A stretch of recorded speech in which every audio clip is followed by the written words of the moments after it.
Let's go.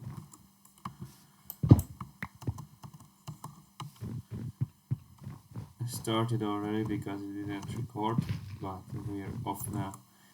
I already looted that one. When I started the world, there was nothing really in it.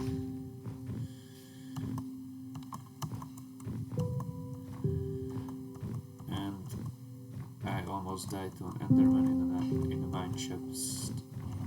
I had to pop a token, so yeah. It's kind of tragic.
Yeah, I almost died there.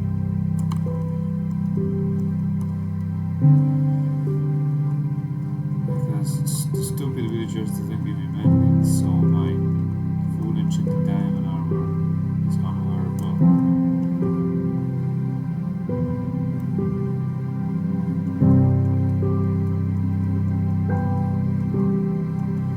And I already looked in this village. No mending books.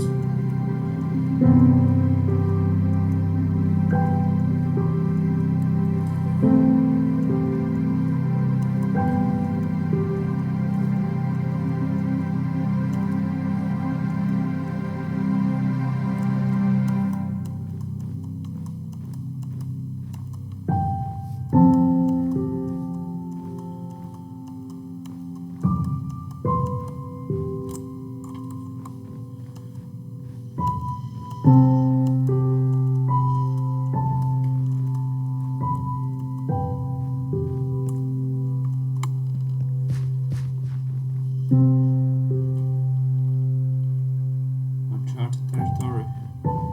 Let's go.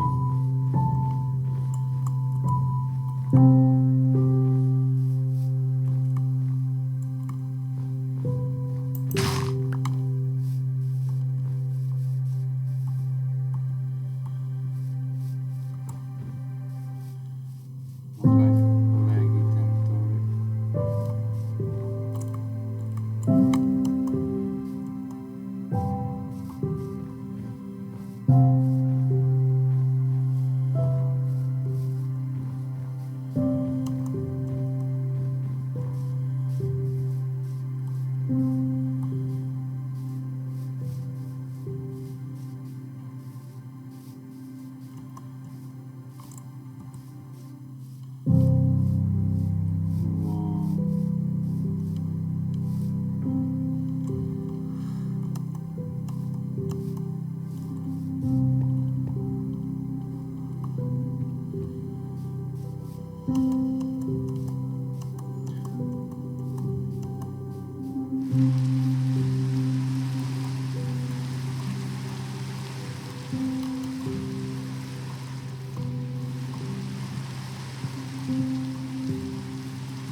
Still fucking.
What's up, Foxy? Oh, your last friend? I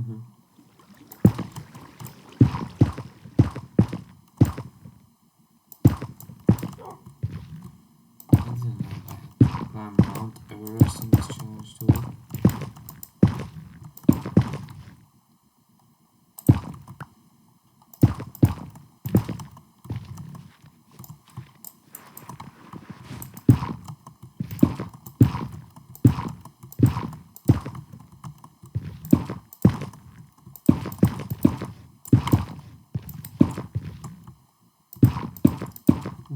Whoa.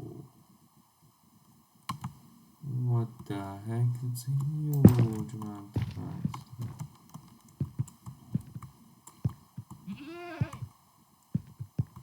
Look at you.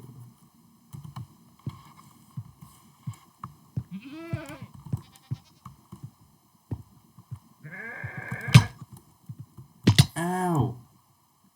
I almost had popped up over there, bro. What the heck? You got a totem. Only one. Only one.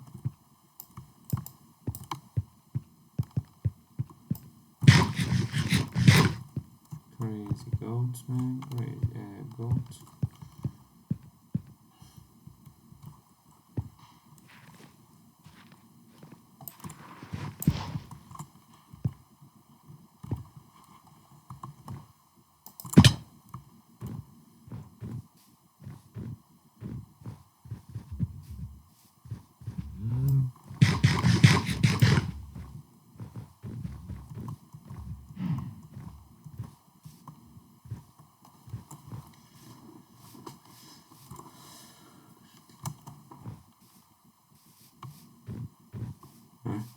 Landing. 3, 2, 4.3. Okay, what can I actually mine by that though? Can I mine iron or coal? We'll figure it out.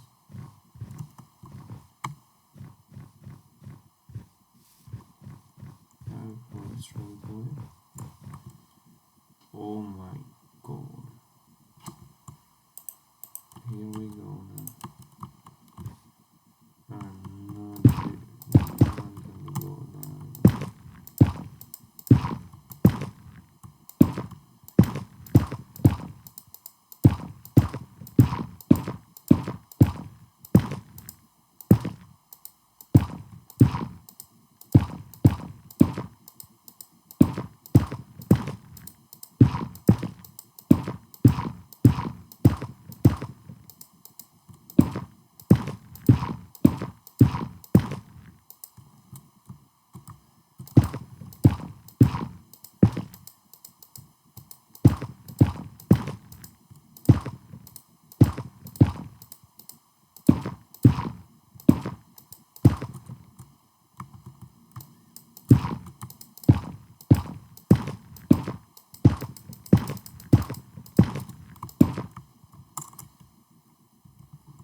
Yes, sir. Already or no? Whoa. It's been a while.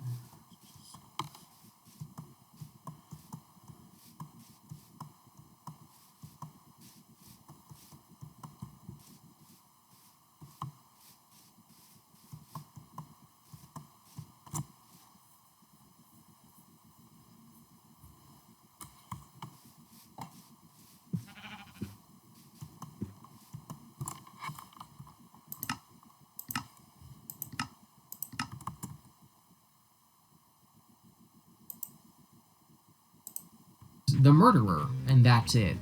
I don't think this was a bad theory at the time, but it started a habit that formed in the community of trying to solve mysteries both before all the evidence is available and also using every single piece of evidence. Nothing in the game can be random, and everything said or shown must be a clue. This would come back to haunt MatPat and the community.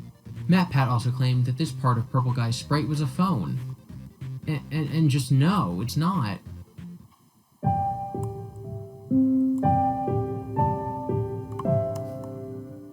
Fnaf 3 was to be the end of the trilogy.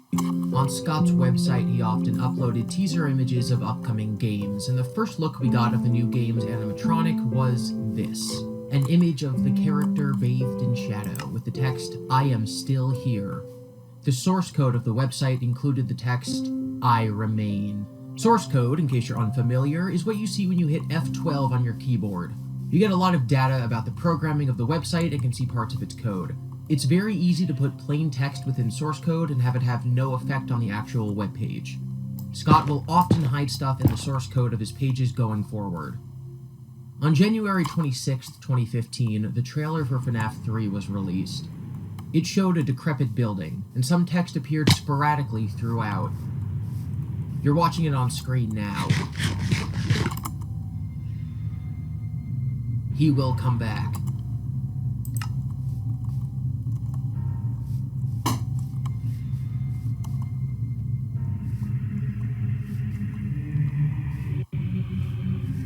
He always does. Who is he? Well, it's Purple Guy. He killed at 2 Freddy's locations already, obviously, so now he wants to come back. The text, "We have a place for him," is followed by a yellow Bonnie suit twitching on the floor. It's rotting and full of gashes and holes.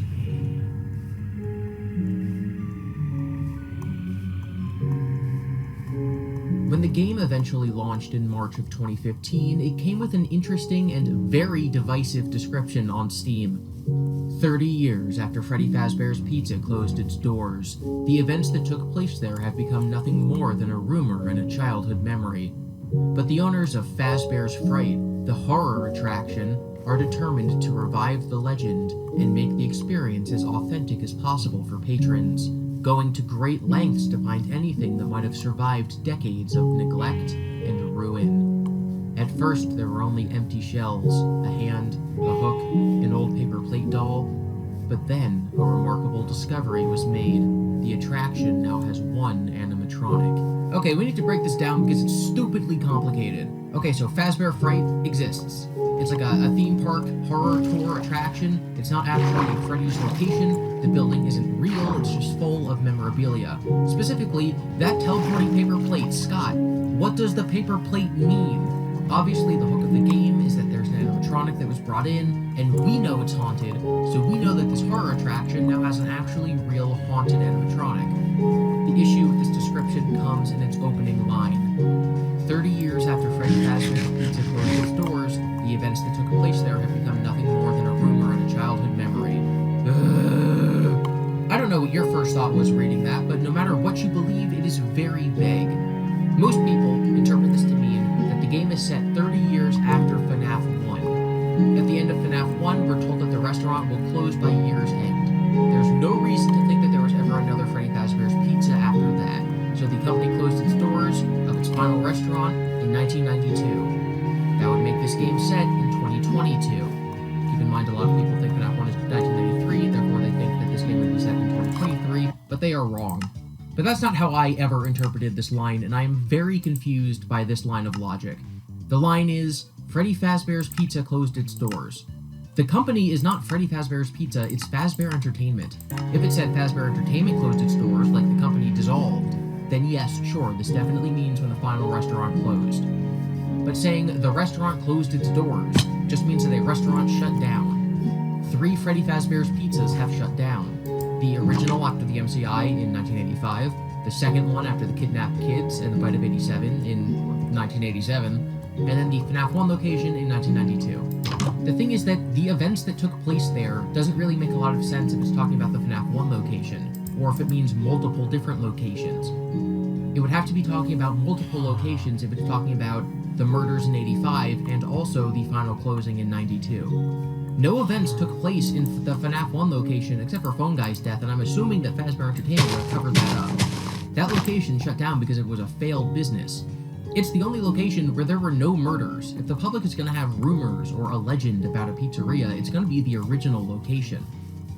The second location was only open for 2 weeks, so I wouldn't say there's a lot of childhood memories that were made there. The location with the childhood memories and the rumors and the legends is the original pizzeria.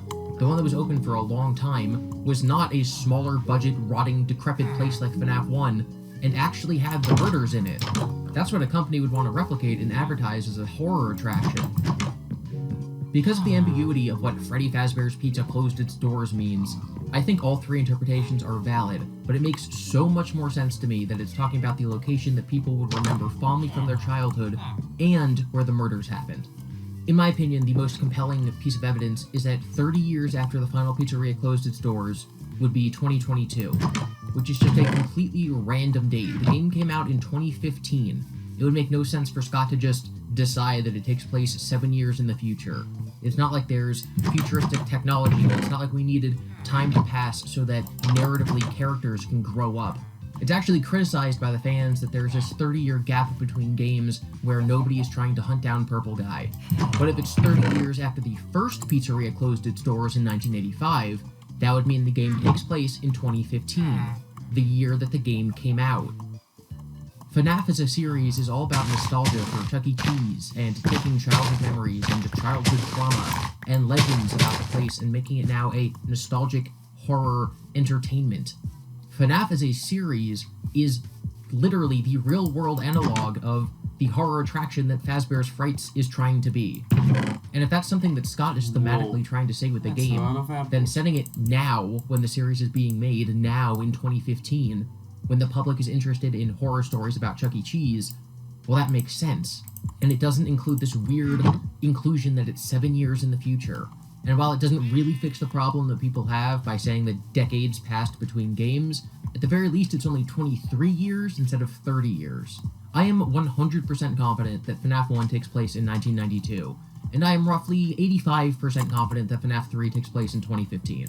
I will continue to go forward with the understanding that that is when the game takes place. Thank you all for letting me have this rant. Fnaf 3 opens inside a dingy office, although it's probably dingy on purpose. You get a call from Phone Dude, who sounds like a teenager, and the exact kind of person who would be running a horror attraction for a bigger company like this. Alright, let's take a listen and then break it down. Hey, glad you came back for another night. I promise it'll be a lot more interesting this time. I think this is a meta comment about how you, the player, are back for another night at Freddy's, and that this game will be more interesting than the last two. And narratively, it is. Gameplay-wise, not so much. But in the story of the game, this means that it's not your first night on the job. The player character has been here for a while, and that is interesting. We found some great new relics over the weekend, and we're out tracking down a new lead right now. So let me just update you real quick, then you can get to work. Like, the attraction opens in like a week, so we have to make sure everything works and nothing catches on fire. When the place opens, people will come in at the opposite end of the building and work their way toward you, then past you and out the exit. Yeah, you've officially become part of the attraction. You'll be starring as the security guard. So not only will you be monitoring the people on the camera as they pass through, you know, to make sure no one steals anything or makes out in the corner, but you'll also be a part of the show. It'll make it feel really authentic, I think. This both describes how the game works. The yellow Bonnie suit will start on the far end of the building and make its way towards you, like he said, but it also tells us that the attraction will be open in 1 week, and that there will be people there from midnight until 6 a.m. It will be open while you're there. It's a horror attraction, so it makes sense, but it's a very different job to be a security guard during operation hours compared to a security guard after closing. Now let me tell you about what's new. We found another set of drawings, always nice, and a foxy head, which we think could be authentic. Then again, it might just be another crappy cosplay. And we found a desk fan, very old school, metal though. So watch the fingers. Right now the place is basically just, you know, flashing lights and spooky props. I honestly thought we'd have more by now. If we don't have something really cool by next week, then we may have to suit you up in a furry suit and make you walk around saying, boo. But, you know, like I said, we're trying to track down a good lead right now. Some guy who helped design one of the buildings says there was like an extra room that got boarded up, or something like that. So someone who designed the building and has knowledge of these boarded up rooms has now been introduced into the plot. We know it's not the original owner because he disappeared from the company before even Phone Guy started working there, and we know it's not Phone Guy because he's dead. So now we have this new character, Maintenance Man. So we're gonna take a peek and see what we can find. So they're going to an actual old location and are going to see what's behind the boarded up wall. Some of this equipment is barely functional. Yeah, I wasn't joking about the fire. That's a real risk. The most important thing you want to watch for is the ventilation. Look, this place will give you the spooks, man, and if you let that ventilation go offline, then you'll start seeing some crazy stuff, man. Keep that air flowing. Okay, keep an eye on things, and we'll try to have something new for you tomorrow night. This is the longest phone call in the series thus far. If you're wondering why I started talking about the game's story before the gameplay, it's because there is no gameplay on the first night. The one and only animatronic that can kill you, Golden Bonnie, is not in the building yet. You cannot lose on night 1. There is nothing to do. Except for maybe hunt for Easter eggs, but we will get back to that. So on to night 2. Hey man, okay, I have some awesome news for you. First of all, we found some vintage audio training cassettes. Dude, these are like prehistoric. I think they were like training tapes for like other employees or something like that. So I'm going to like have them playing like over the speakers as people walk through the attraction. Dude, that makes this feel legit, man. But I have an even better surprise for you. You're not gonna believe this. We found one. A real one. Gotta go, man. Well, look, it's in there somewhere. I'm sure you'll see it. Okay, I'll leave you with some of this great audio that I found. Talk to you later, man. After this, Phone Dude's recording ends. One of these ancient cassette tapes starts playing, and we never hear from Phone Dude again. But then we hear a familiar voice. Hello. Welcome to your new career as a performer, entertainer for Freddy Fazbear's Phone guy is back, bro. Okay, so these old cassettes were found at a Freddy's location. The same one where they found the animatronic boarded up in the back room. Obviously, these were recorded back before Phone Guy died before FNAF 1. These are training tapes for an entertainer, a daytime member of staff. Let's take a listen. These tapes will provide you with much needed information on how to handle, /climb into, /climb out of mascot costumes. Mascot costumes. We've heard about mascot costumes twice.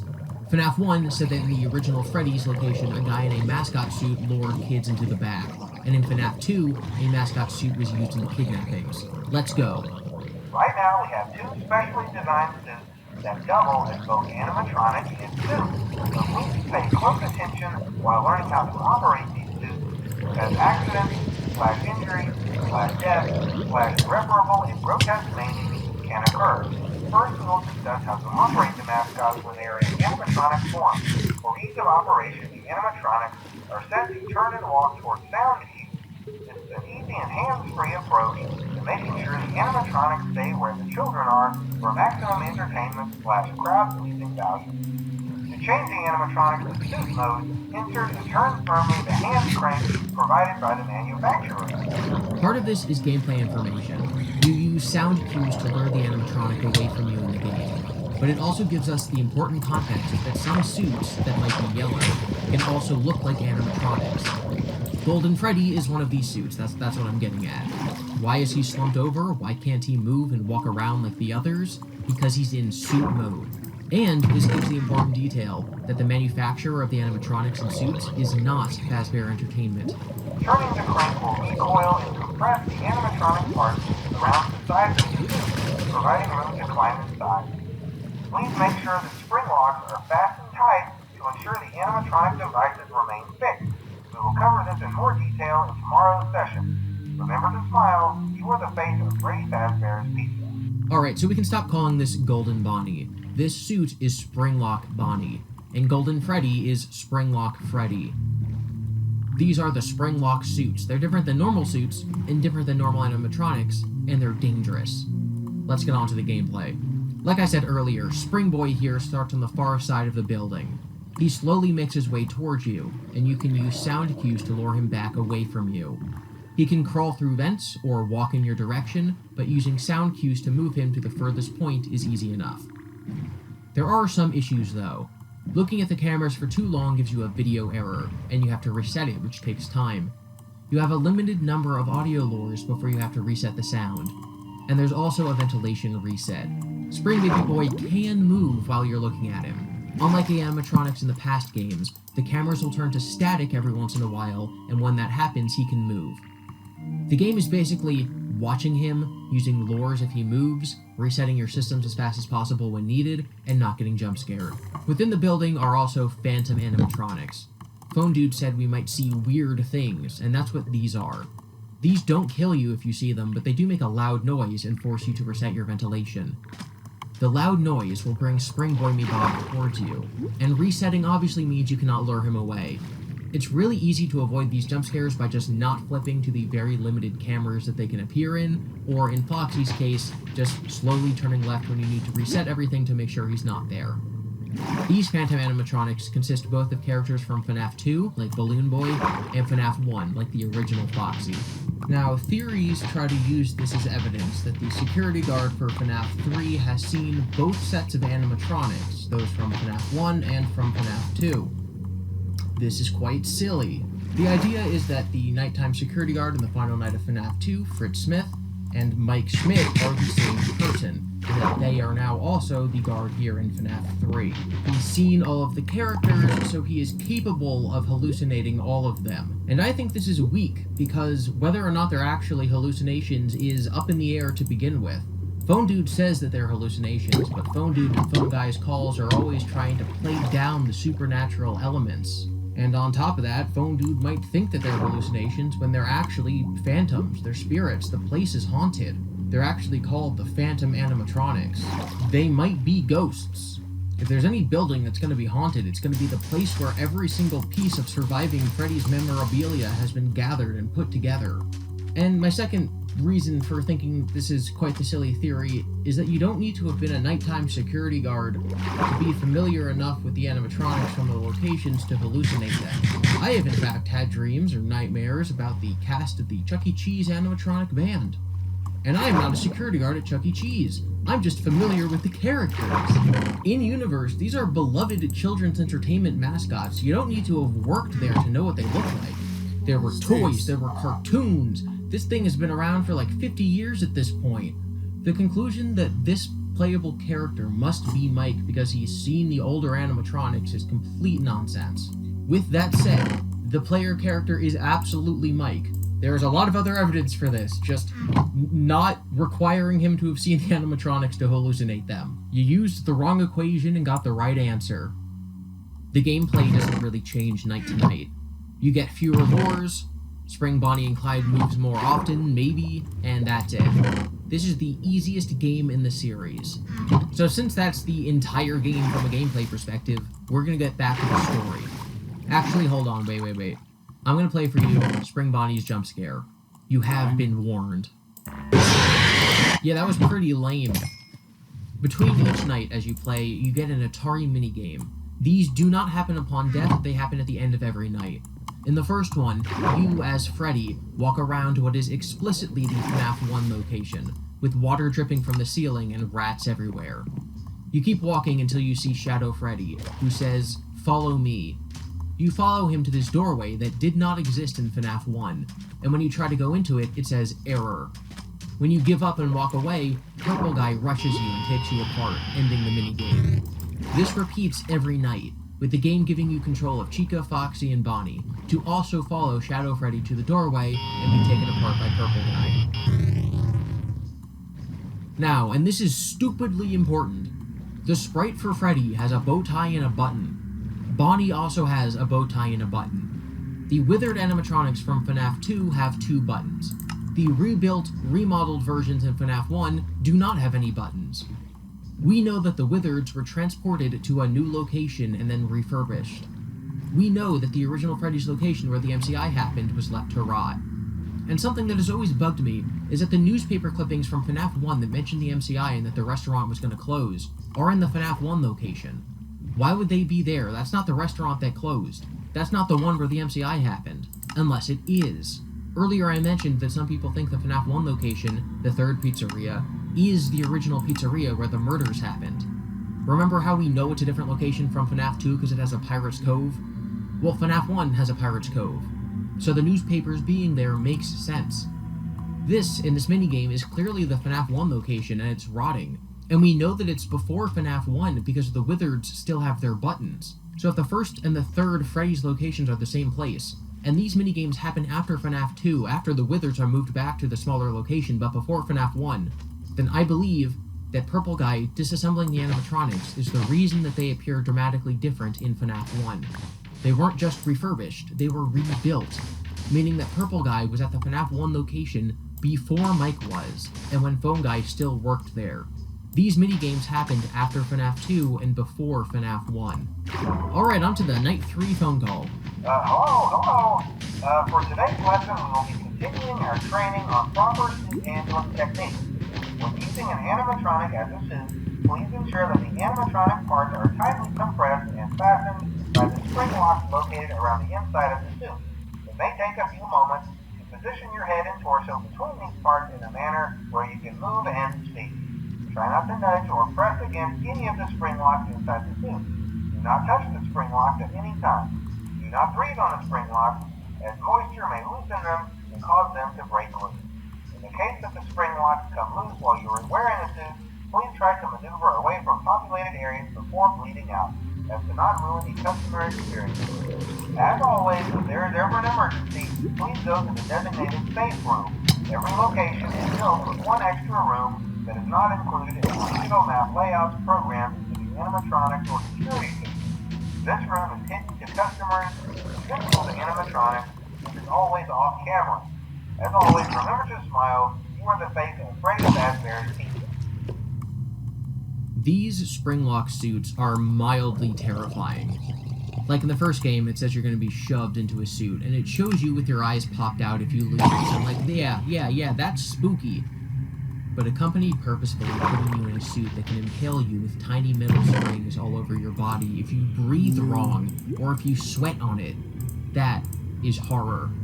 If a robot catches me and drags me to a suit, and then, okay, I'm gonna be impaled, I'm dead, that's fine.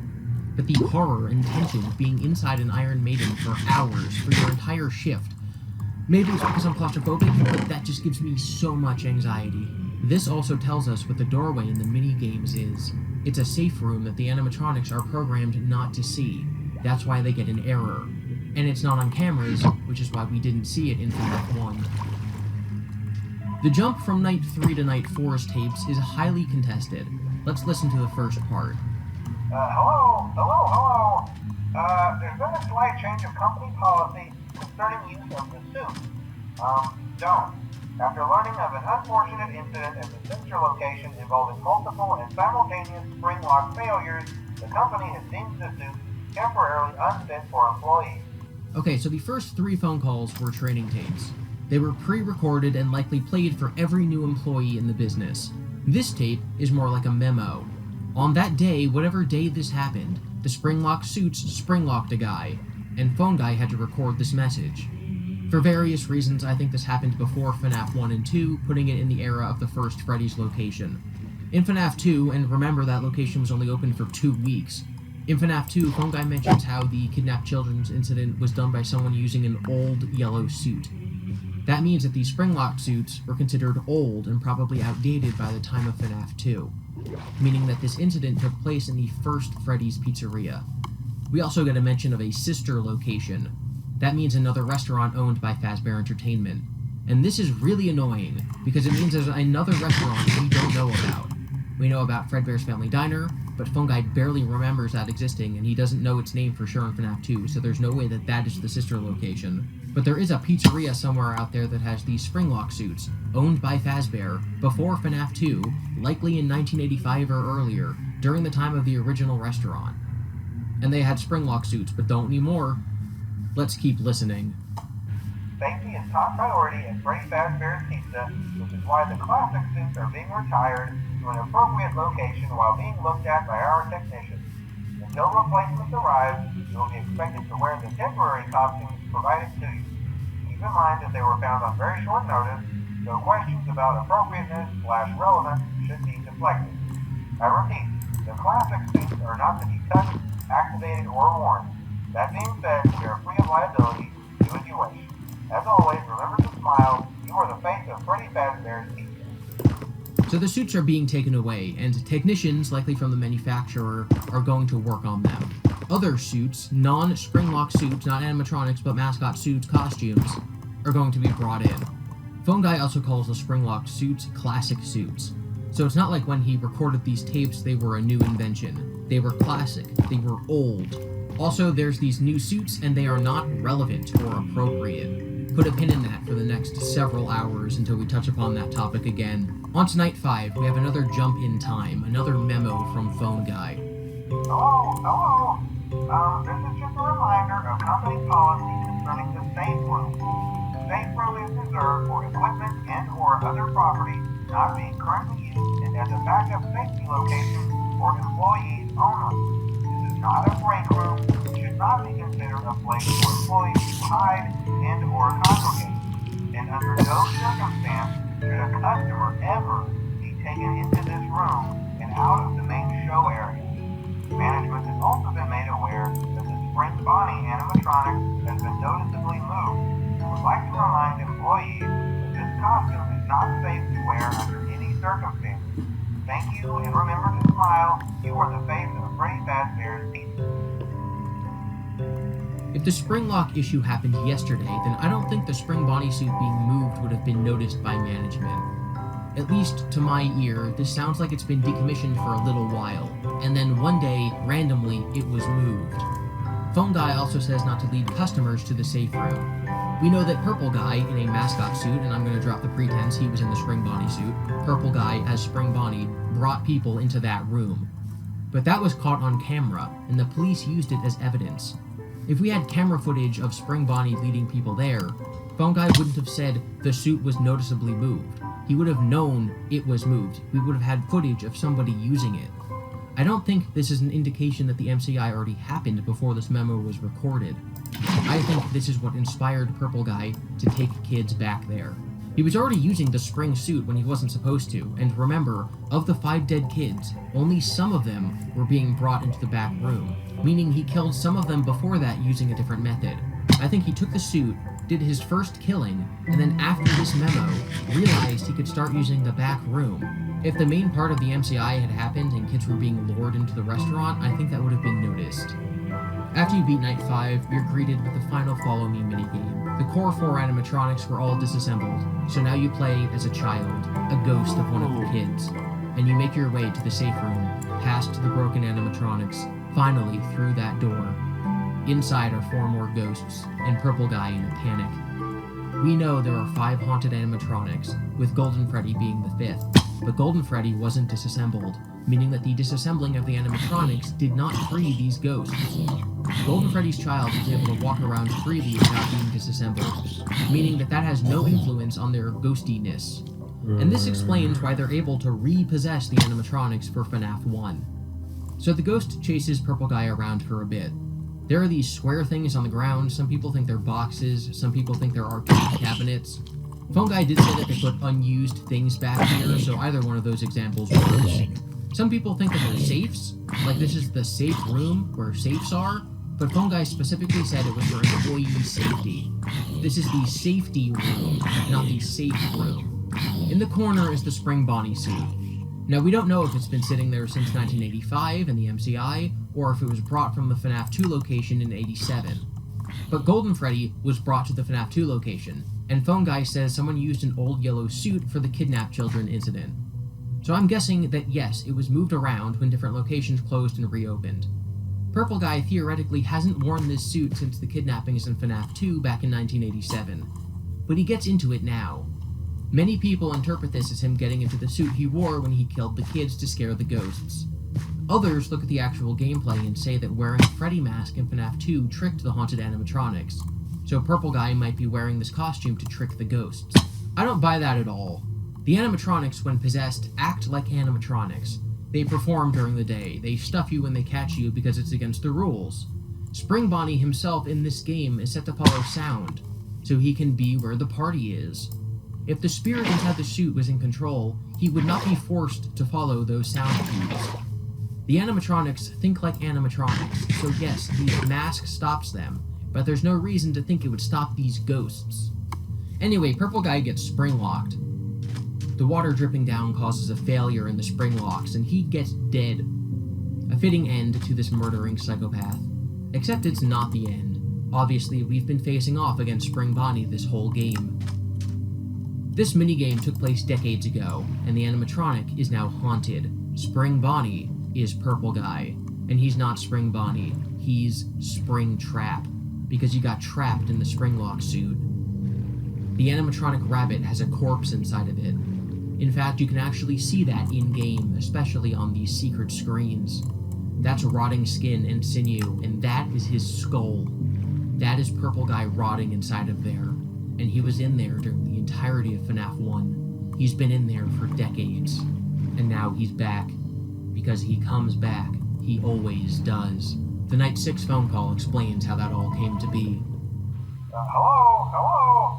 This is just to inform all employees that due to budget restrictions, the previously mentioned safe rooms are being sealed at most locations, including this. Work crews will be here most of the day today, constructing a false wall over the old door face. Nothing is being taken out beforehand, so if you left anything inside, then it's your own fault. Management also requests that this room not be mentioned to family, friends, or insurance representatives. Thanks again, and remember to smile. You are the face of Freddy Fazbear's Pizza. The company sealed up the safe room without even looking inside, so Purple Guy, spring-locked, sat there, twitching like in the trailer, for over 20 years, until Phone Dude talked to a construction guy, broke open the barrier, and found an animatronic. A real one. And brought him here to us. Unbeknownst to the public, Purple Guy, the murderer, who lured kids to the back room at the original pizzeria, killed them, stuffed them in suits to hide the bodies. Purple Guy, who was arrested but released when those bodies weren't found. Purple Guy, who came back to the restaurant when it reopened in a new location, got hired as a security guard so he could kidnap and kill more kids, and got away with it again. Purple Guy was trapped by the very ghosts of the kids and forced to sit in agony for 23 years inside of a suit, unable to truly die. It's an ironic twist of fate, but it's exactly what he deserved. At the end of the game, there's no paycheck, no pink slip. The attraction burns to the ground, like Phone Dude said it might. Springtrap likely perished in that blaze, and is gone now. Finally. The police haven't ruled out foul play, meaning it might have been the security guard setting it on fire on purpose. But because of the faulty wiring, his crime will likely go undetected. A few items will be sold at public auction, meaning there's a chance for the curse to remain. But if you brighten the image, you can see Springtrap, perfectly visible. He did survive. And that is the story of Fnaf 3. Except not really at all, we barely started. Jesus, this is where the story gets tricky. That's right, the game where we can't even agree when it happens, with phone guy tapes that were recorded who knows when, where some tapes were memos and some were audio trainings. We don't know where or when any of this is. Now is when it gets confusing. Beating Night 5 rewards you with this screen. Bad ending. What the fuck? Turns out that Scott was a little bit upsetty that people kept finding all his little Easter eggs and solving the game so quickly. I should mention that every game has an ultimate mode where you can set the AI to their maximum level, and Scott could never beat those modes himself. He released the games not knowing if it was even possible, and each time it proved to be possible. So this time, I guess Scott wanted to make the search for insane Easter eggs part of the game. Before we get to that, we're going to go over the normal Easter eggs. Like, occasionally Shadow Freddy will appear in the office, and that is just absolutely the worst thing I've ever seen. Some of the posters change just like the other games, and these teleporting paper plates are back.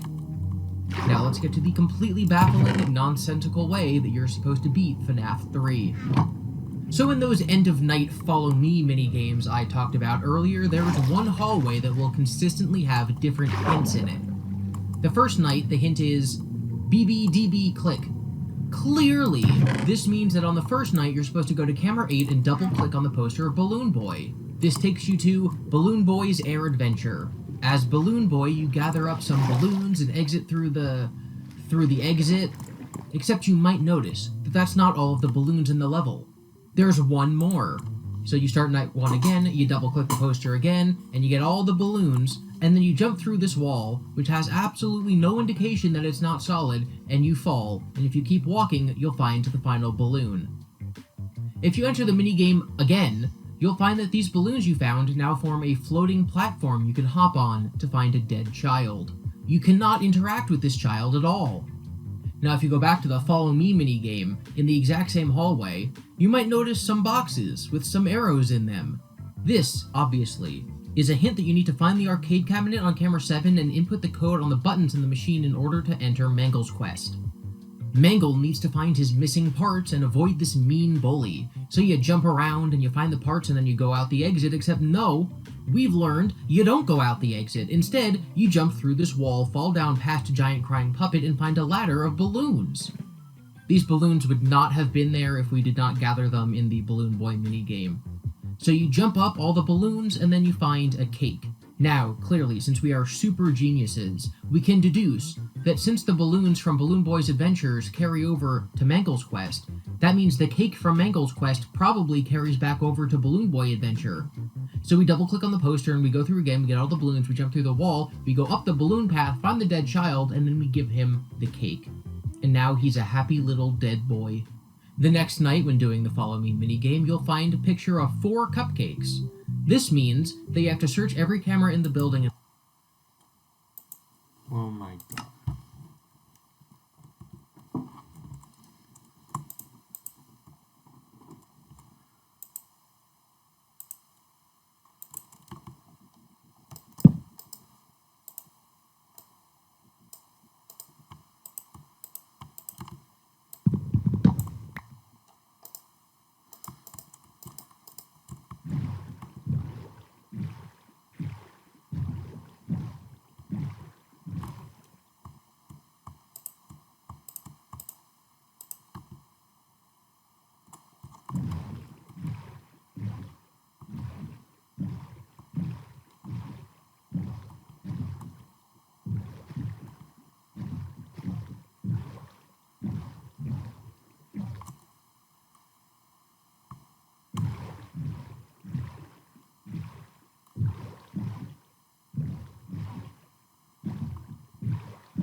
and find 4 cupcakes and click on them, and then you get to start Chica's Party.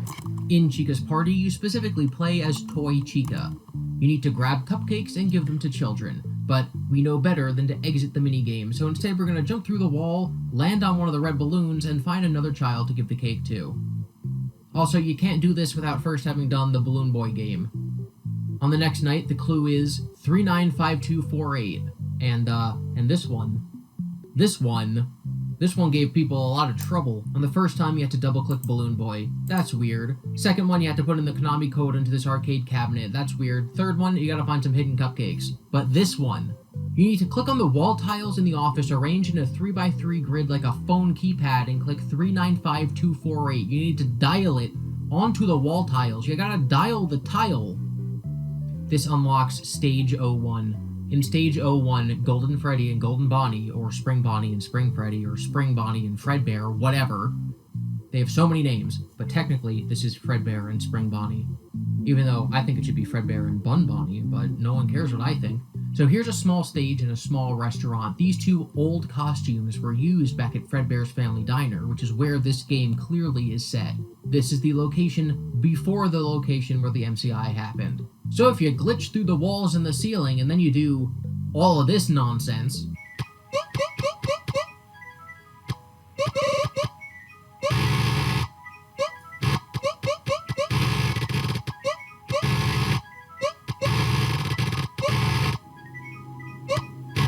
you will reach a child and give them cake.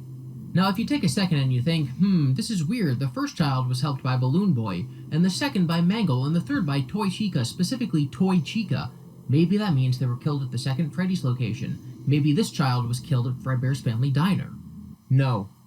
But that's the exact kind of detail that drives people crazy and makes them try to shove square pegs into round holes. Everyone knows it only works the other way around. Semicircle? The semicircle. That's right, it's the square hole.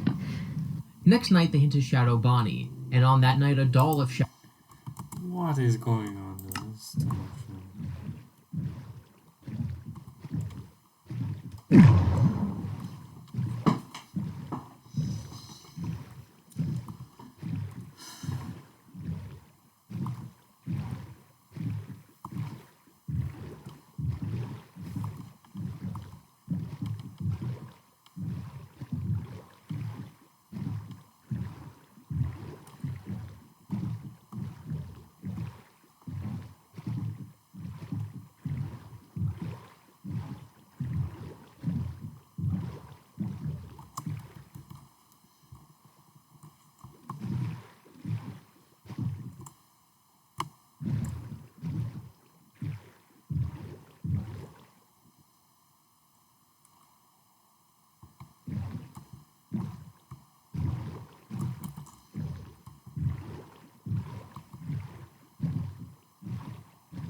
ocean, under a mountain, along a forest, then along a big freezing mountain, big valley.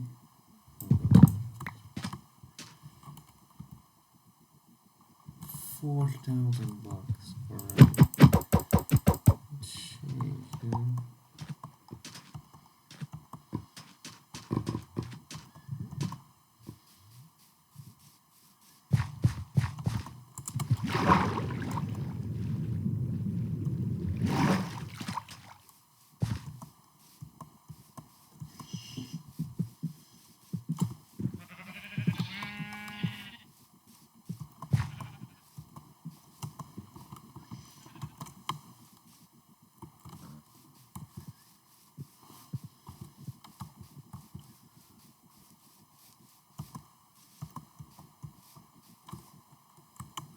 Just never reach 1,000.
Okay. Gdzie najgorsze?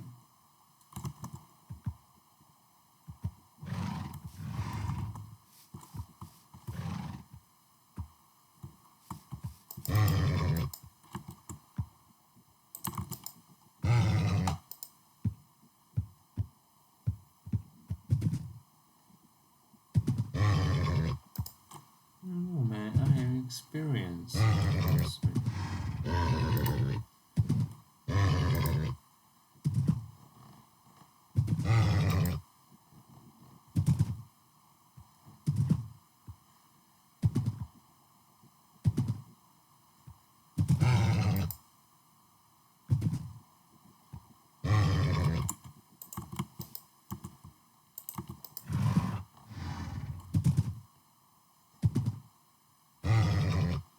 Come on, bro.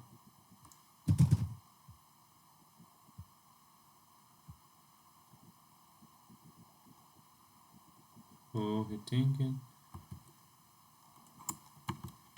Oh, okay, he knows.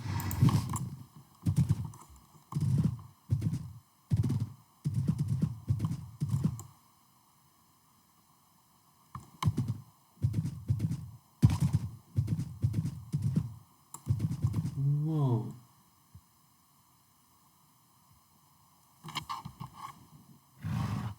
You look beautiful.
Thank you for the ride.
So, it's day 150, okay. And we are in a bamboo jungle. And we are 6,000 blocks away. And we haven't found literally nothing. It's horrible.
what? That's not what I think it is, right?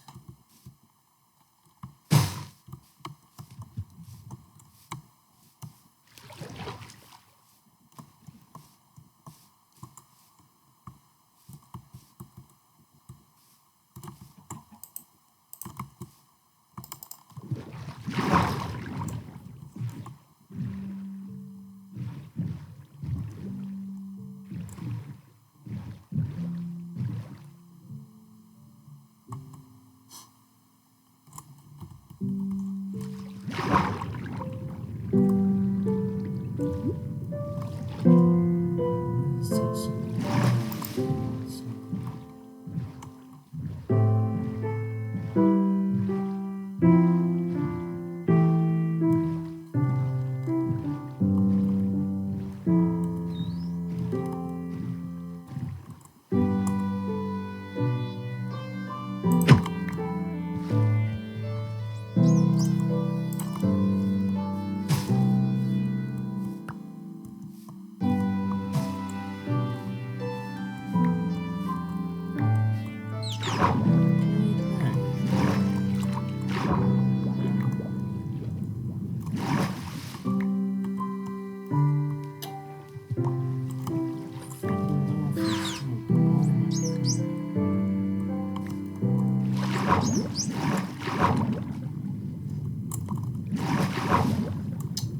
stop. Getting that stuff is crazy.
creepy.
What?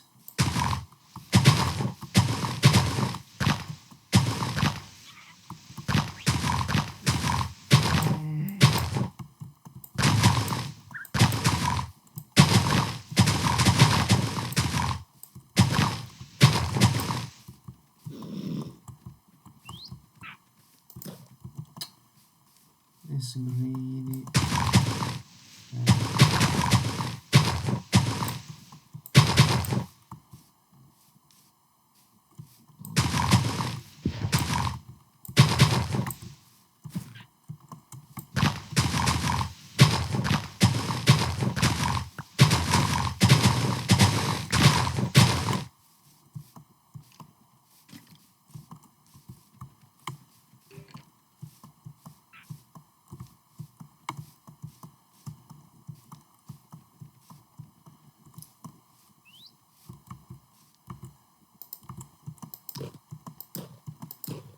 Yes, sir.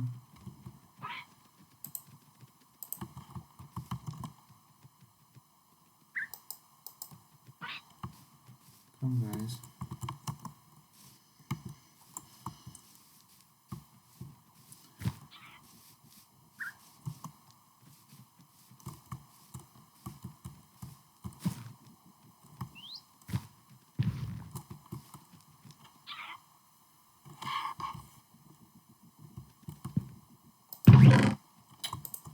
Come on.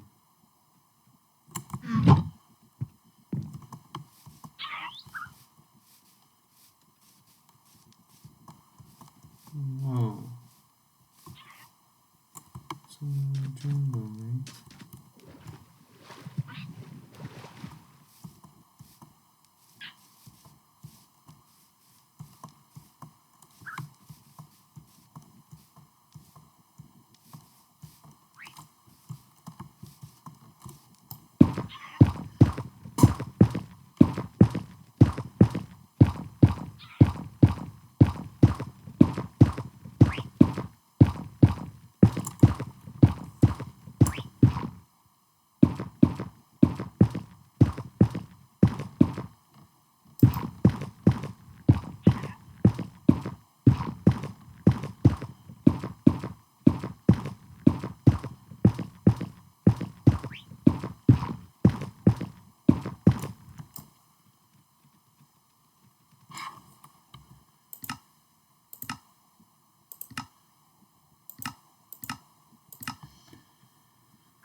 Whoa, this jungle is big, dude.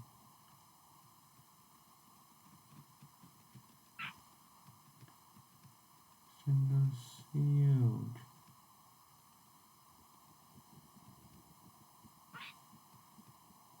What the heck?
Where's the temple though?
Wow. So,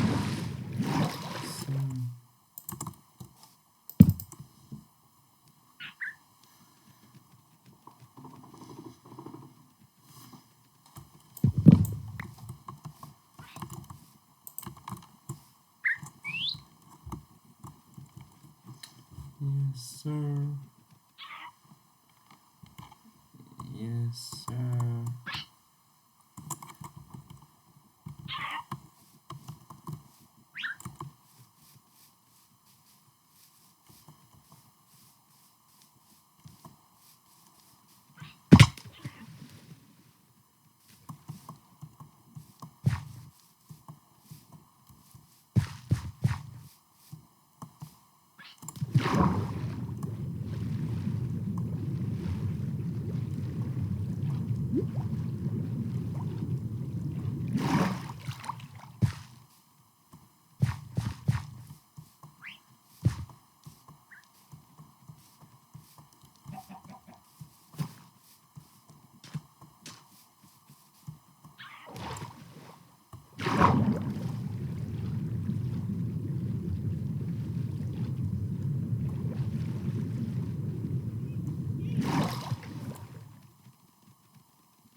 Yo, what's up? Oh,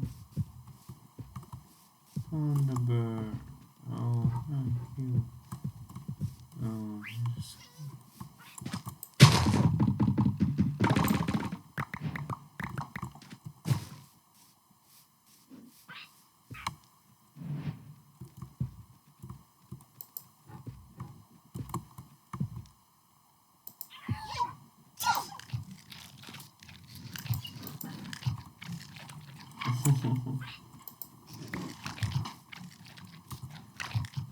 hungry boy. Look at this hungry boy.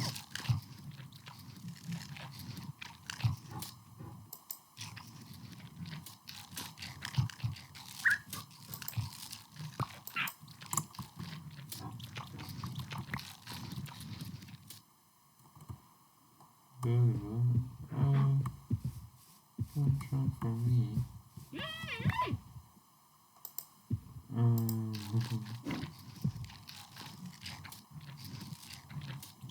Good boy.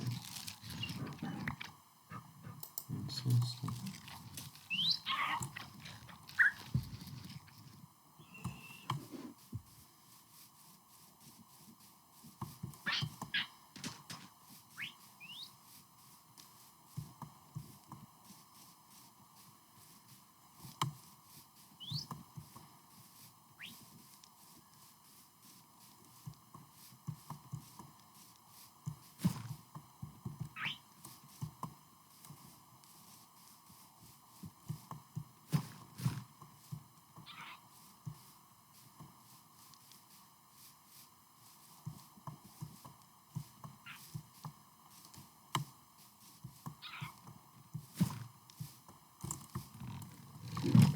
What are you doing here? Oh my god, what are they?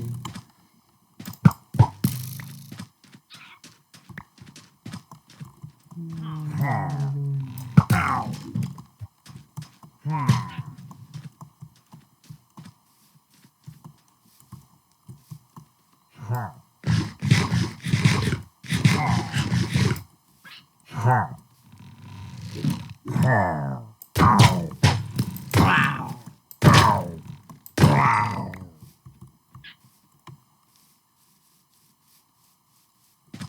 No, they capture my better. No.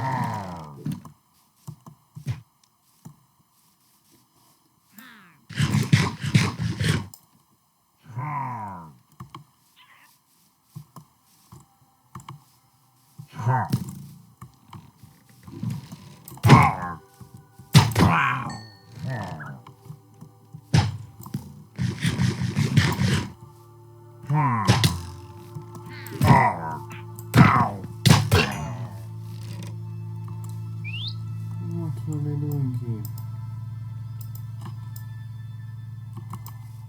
Where's my parrot?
Mm.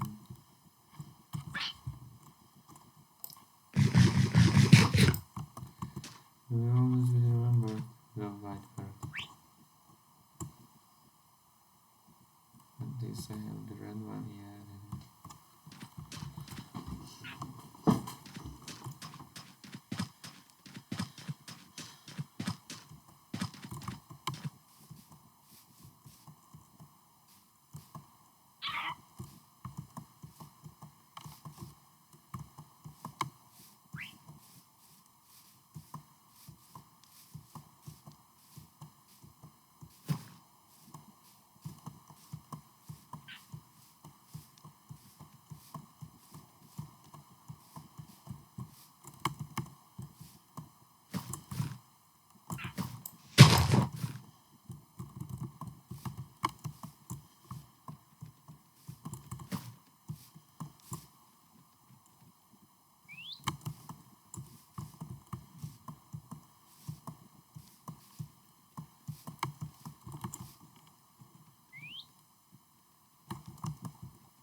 You look at it, baby.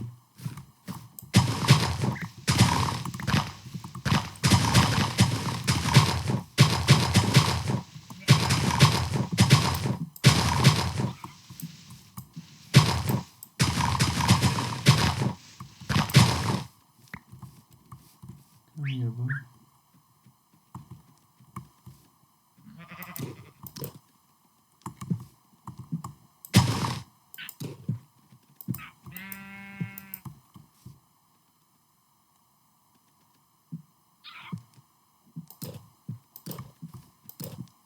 Yes, sir.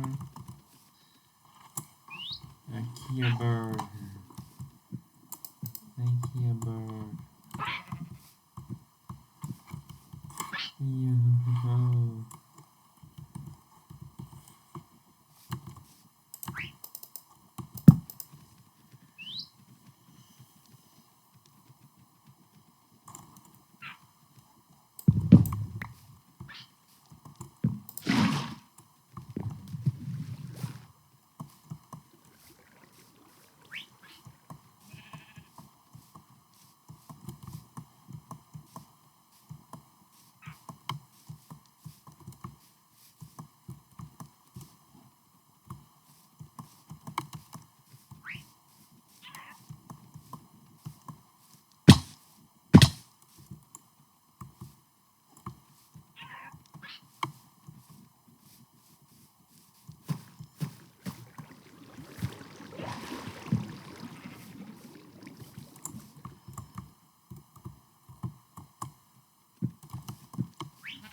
set.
Thank you, bird. You waited for me.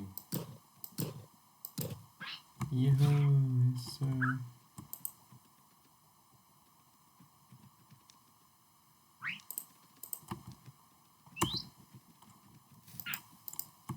Yes, sir. You guys, everybody's alive. Wow, I got 3 birds. I'm looking in.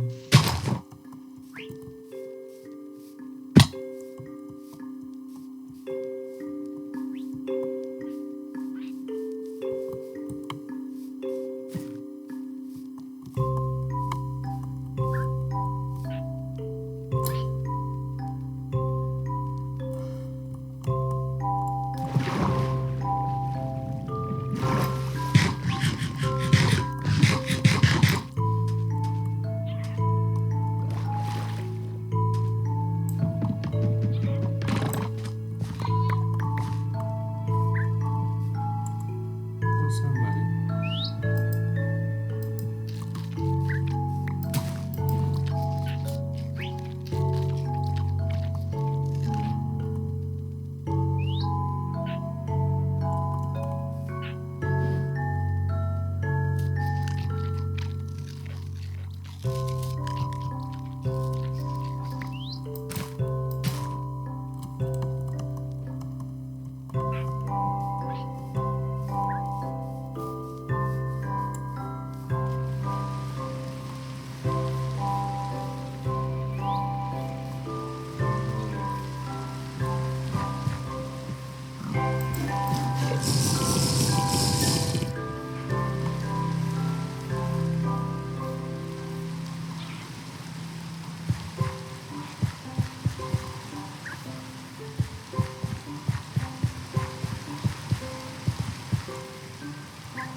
Oh, it's cute.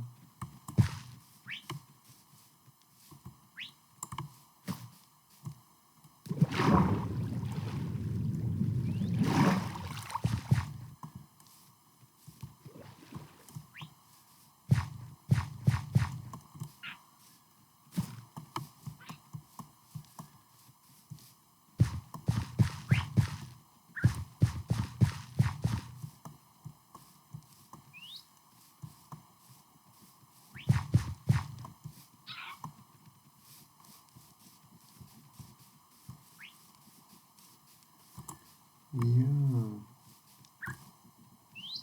No, guys.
Dude.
Stupid man. Now we have to go home.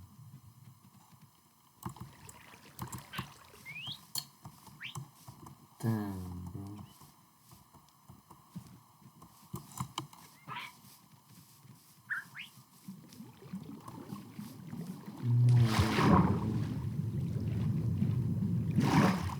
Well, that sucks.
I'm stuck here without parrots, without a totem.